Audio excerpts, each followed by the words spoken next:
Wapenzi, msiamini kila roho, bali zijaribuni hizo roho, kwamba zimetokana na Mungu, kwa sababu manabii wa uongo wengi wametokea duniani. Katika hili mwamjua Roho wa Mungu.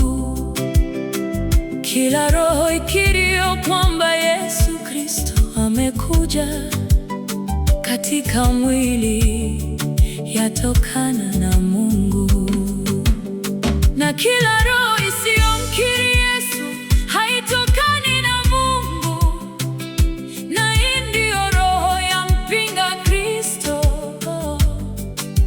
ambayo umesikia kwamba yaja na sasa imekwisha kuwako duniani.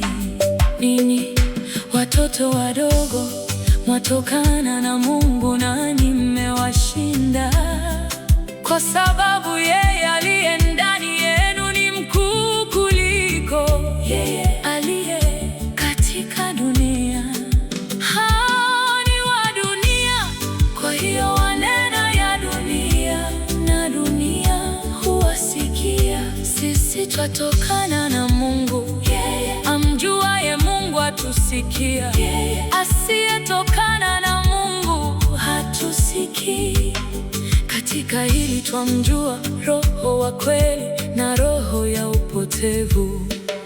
Wapenzi, na mpendane, kwa kuwa pendo latoka kwa Mungu, na kila apendaye amezaliwa na Mungu, naye anamjua Mungu. Yeye asiyependa hakumjua Mungu, kwa maana Mungu ni upendo. Katika hili pendo la Mungu lilionekana kwetu, kwamba Mungu amemtuma mwanawe pekee ulimwenguni, ili tupate uzima kwa yeye. Hili ndilo upendo, si kwamba sisi tulimpenda Mungu, bali kwamba yeye alitupenda sisi, akamtuma mwanawe kuwa kipatanisho kwa dhambi zetu. Wapenzi, ikiwa Mungu alitupenda sisi hivi, imetupasa na sisi kupendana. Hakuna mtu aliyemwona Mungu wakati wote. Tukipendana, Mungu hukaa ndani yetu, na pendo lake limekamilika ndani yetu. Katika hili tunafahamu ya kuwa tunakaa ndani yake, naye ndani yetu, kwa kuwa ametushirikisha Roho wake. Na sisi tumeona na kushuhudia ya kuwa Baba amemtuma Mwana kuwa Mwokozi wa ulimwengu.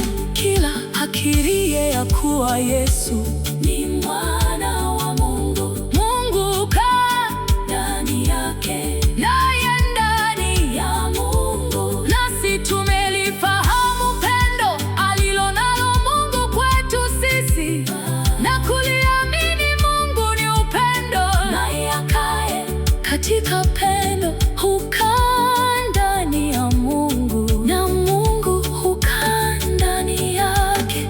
Katika hili pendo limekamilishwa kwetu, ili tuwe na ujasiri katika siku ya hukumu, kwa kuwa kama yeye alivyo ndivyo tulivyo na sisi ulimwenguni humu. Katika pendo hamna hofu, lakini pendo lililo kamili huitupa nje hofu, kwa maana hofu ina adabu, na mwenye hofu hakukamilishwa katika pendo.